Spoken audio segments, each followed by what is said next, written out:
Assalamualaikum warahmatullahi wabarakatuh. Baik anak-anak, untuk hari ini kita akan belajar bahasa Indonesia. Nah, hari ini kita mulai lagi kembali bertemu, akan tapi online. Nah, kita akan membahas tentang pelajaran bahasa Indonesia hari ini. Dan semoga kedepannya kita bisa berkumpul lagi di sekolah. Nah, untuk hari ini kita akan membahas tentang menyajikan ringkasan teks eksplanasi. Nah, untuk hari ini kita akan membahas tentang teks eksplanasi secara lisan. Nah, menyajikan teks eksplanasi secara lisan pada hakikatnya sama dengan membacakan ringkasan teks yang telah kamu lakukan. Nah, sekarang kalian buka di halaman 130. Nah, beberapa hal yang harus diperhatikan ketika menyajikan teks eksplanasi secara lisan. Nah, yang pertama itu adalah percaya diri. Yang kedua, menguasai materi. 3, menggunakan bahasa Indonesia yang baik. 4, mengucapkan lafal secara jelas. Nah, yang kelima, menggunakan intonasi yang tepat. 6, menggunakan kosakata yang baku. 7, menggunakan kalimat yang efektif. Nah, kata baku adalah kata yang digunakan dan sesuai dengan kaidah atau pedoman bahasa yang sudah ditentukan.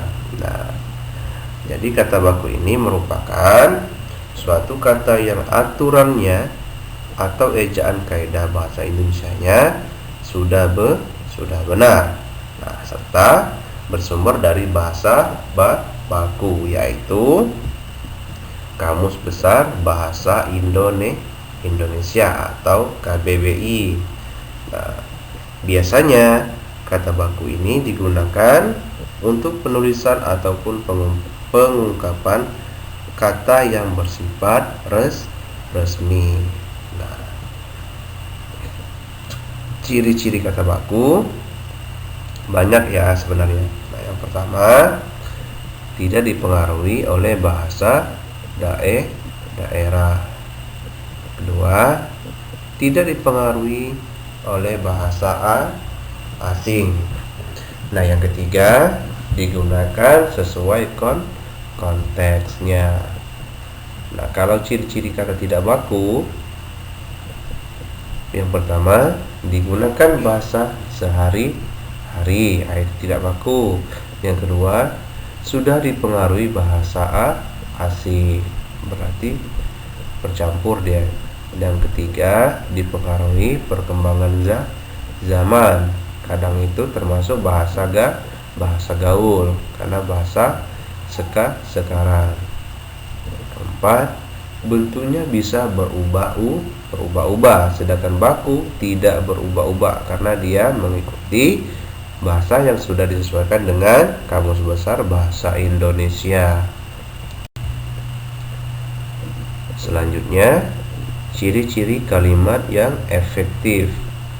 Yang pertama, sebenarnya banyak juga ya, cuman Abi ambil cuma 3 nih. 1, menggunakan diksi yang tepat atau pilihan kata. Yang kedua, menggunakan subjek atau predikat. Nah, yang ketiga, sesuai dengan ejaan yang disempurnakan dan lain-lain. Nah, ada juga syarat kalimat efektif itu ada beberapa macam. Yang pertama itu adalah kesatuan atau kohesi. Nah, kohesi ini adalah keseimbangan antara gagasan dan keseimbangan struktur bahasa yang dipakai. Nah, ciri-ciri kesatuannya ada. Yang pertama, di tempat ini para anak-anak melakukan latihan menari. Nah, berarti dia contoh yang tidak efektif. Nah, berarti yang kalimat yang efektif itu seperti apa? Anak-anak melakukan latihan menari di tempat ini. Nah, itu kalimat yang efektif. Nah, kalau yang kedua, kehematan.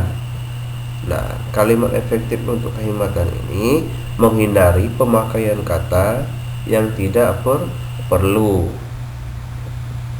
Contohnya, para anak-anak sudah berkumpul di lapangan. Nah, itu salah. Nah, yang benar, anak-anak sudah berkumpul di lapangan. Tidak pakai kalimat parah lagi, karena sudah dipadatkan dengan anak-anak sudah berkumpul di lapangan. Ketiga, keparelan. Nah, ketiga ini adalah keparalelan.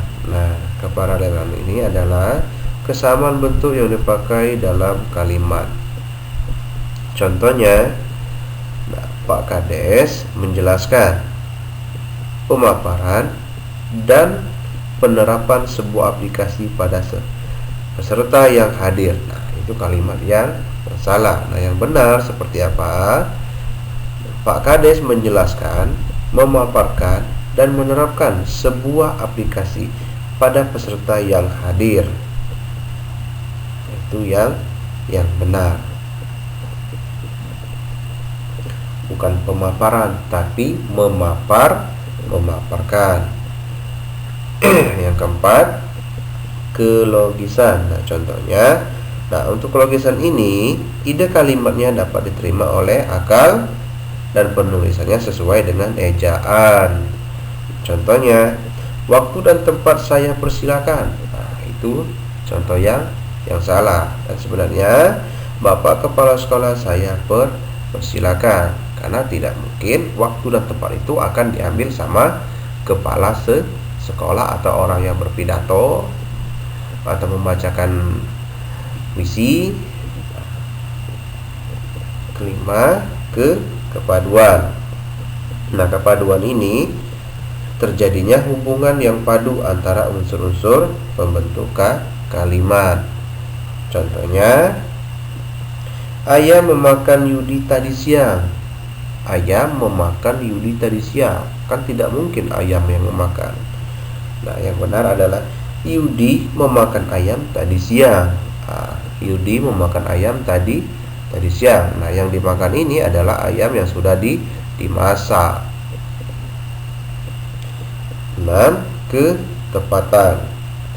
Nah, ketepatan merupakan kesesuaian pemakaian unsur-unsur yang membentuk suatu kalimat. Nah, sehingga tercipta pengertian yang bulat dan jelas. Nah, contohnya, Chandra lupa cara melukis, mengecat dan berjahitan. Nah, itu salah. Yang benar adalah Chandra lupa cara melukis, mengecat dan menjahit. Nah, yang pertama tadi adalah berjahitan. Kalimatnya salah. Yang benar adalah menjahit. Jadi, anak-anak, itu pembahasan kita hari ini. Untuk tugas tidak ada hari ini, tapi minggu depan. Nah, jadi Abi harap kalian tetap di rumah, tidak kemana-mana, dan tidak liburan. Semoga kedepannya kita bertemu di sekolah. Jangan lupa belajar di rumah, karena kalian sudah kelas atas. Nah, mungkin hanya itu yang Abi sampaikan untuk pelajaran hari ini. Apabila ada kesalahan, Abi mohon maaf. Wabillahi taufiq wal hidayah. Wassalamualaikum warahmatullahi wabarakatuh.